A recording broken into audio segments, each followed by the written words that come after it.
Welcome to a watch collector channel, and today we're going to be doing part 1 of 3. What I'm going to do as well is if there's only specific parts in the how-to that you're interested in, I will be putting kind of timestamps for each section in the video description, so you can kind of fast forward to that section if you don't want to watch the entire thing. And in part 1, I'm going to go over basically breaking down the case coming up right after this.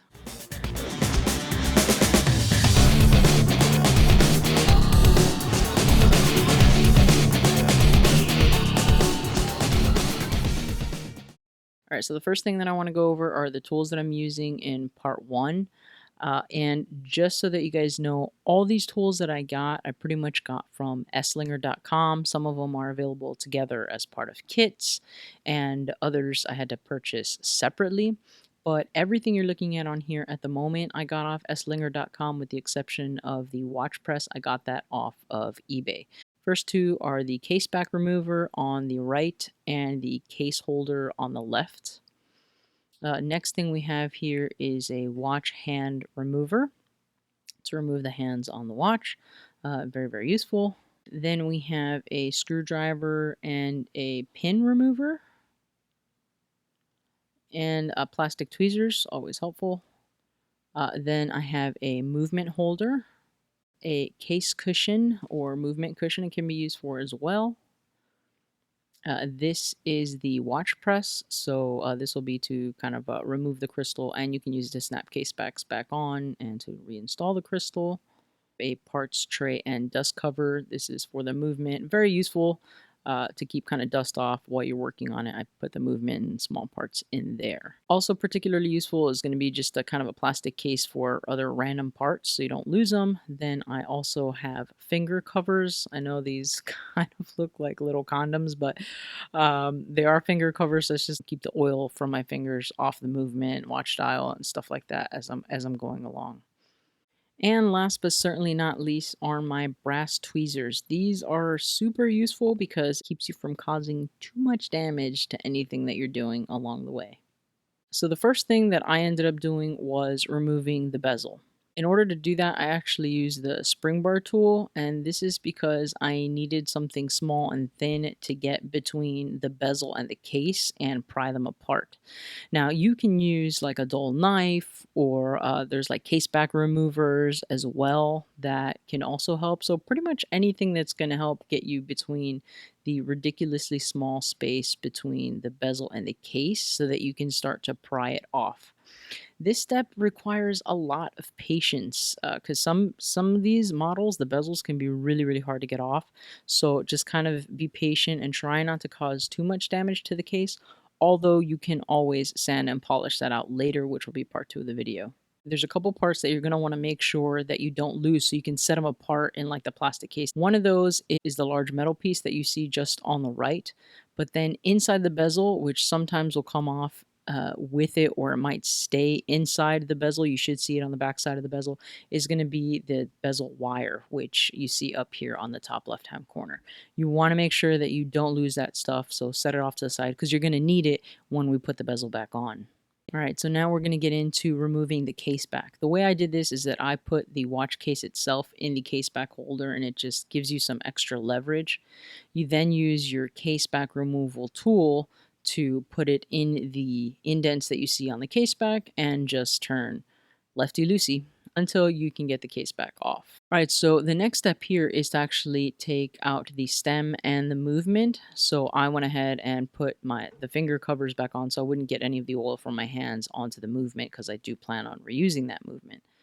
All right, so the first step to get the movement out is to remove the winding stem and crown. So if you just pull the stem in and out, you'll find a spot. In this particular movement, there's like a small push lever with the smallest dimple. So I use brass tweezers. You can use a toothpick or anything else, but what you want to do is push down on that small indentation, and once you push down, you'll be able to pull the winding stem and crown right out of the movement and out of the case. And then you want to go ahead and set that aside either in your parts tray or your other plastic tray, wherever it is that you're setting these parts. Next thing we're going to do is remove the movement from the watch case itself. Now, to do that, what I'm looking for here is the movement is in a plastic watch, in a plastic movement holder. So it does have these small openings along the side of the plastic movement holder. And that's kind of what I'm looking for, to get the small screwdriver in and lift it just enough. Once you kind of lift it and get it and get it loose, you'll be able to just turn the case around and the movement will fall right out. So I just put the movement on the case cushion. This is a good time to set that aside to make sure that no gunk gets into the movement. The last thing that you're going to want to do with the case itself before you finally set that aside is, if you see the black ring that's on the back of the case, that's actually the Caseback gasket. So you're going to want to make sure that you take that out and set it aside, also in the parts tray or wherever you're keeping the rest of the parts, because you'll need that when you put the case back on to ensure that your watch maintains its water resistance. Next up here, what we're going to do is we're actually going to remove this crystal from this case, because I end up replacing it later with a sapphire crystal. So because I had already removed the bezel, what I ended up doing was taking the bezel and just putting it back on top of the case. Not completely reattaching it with a spring or anything like that. Just setting it on top, because you're going to need that portion of the watch to sit in the bottom plastic die so that you can press the crystal out. And you'll see that here in a second. So what you want to do is, if you get a watch press, it's going to come with several different size die. And the first one that you want to look for to screw into the bottom part of the watch press is one that fits the bezel portion of the case perfectly, because what's going to happen is the crystal is going to end up falling into that indented area. So once you've got that size properly, you go ahead and screw that die into the bottom of the watch press. So the next size die that you're looking for is the one that's going to end up pushing the crystal out of the watch.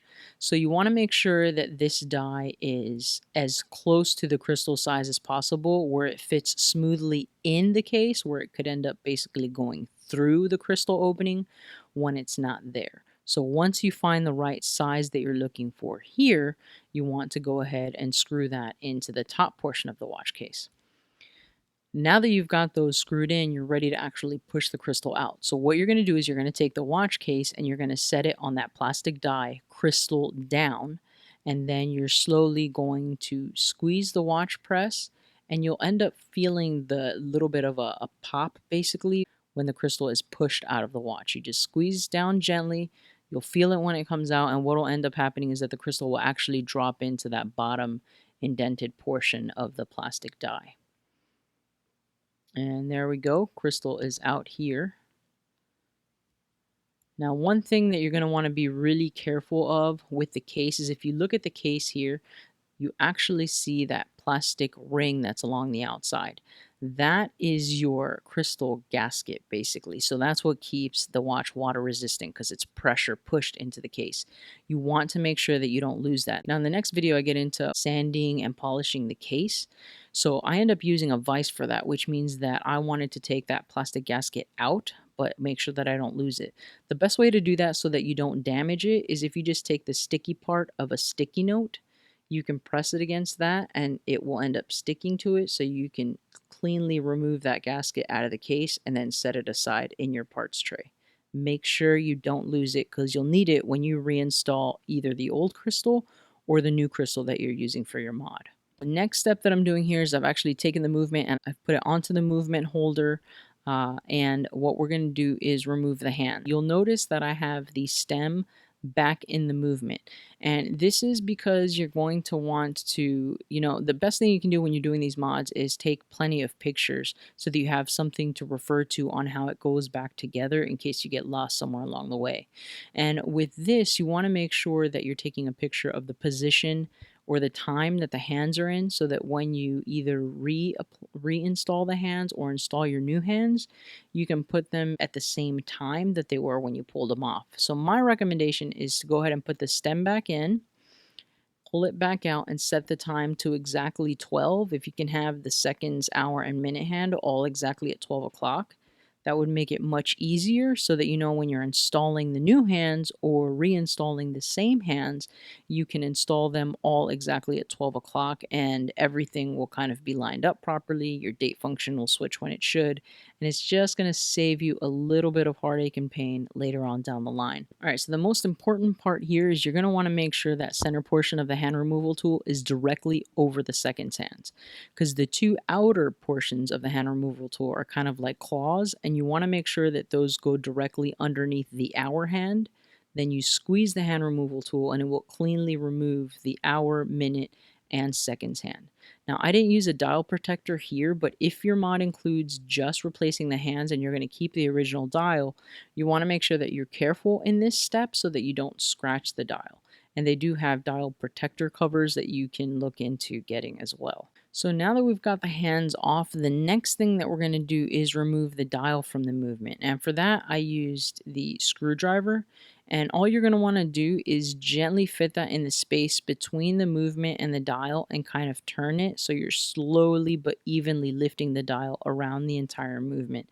You don't just want to go on one side and pull it directly up, because there are dial feet that are holding the dial to the movement, and you don't want to break any of those off in the movement. So you just want to work your way around the dial, gently lift it off, and then once you've got the dial off, you can just use some tweezers and set it apart in your parts tray.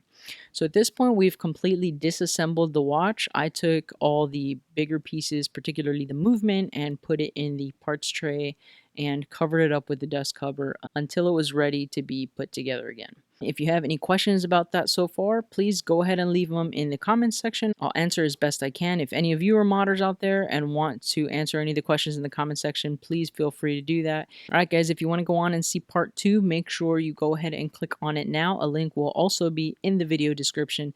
If you enjoyed this video or found it useful, don't forget to give it a thumbs up. As always, if this is your first time here, don't forget to subscribe for more videos like this. That's it for this one. CG out.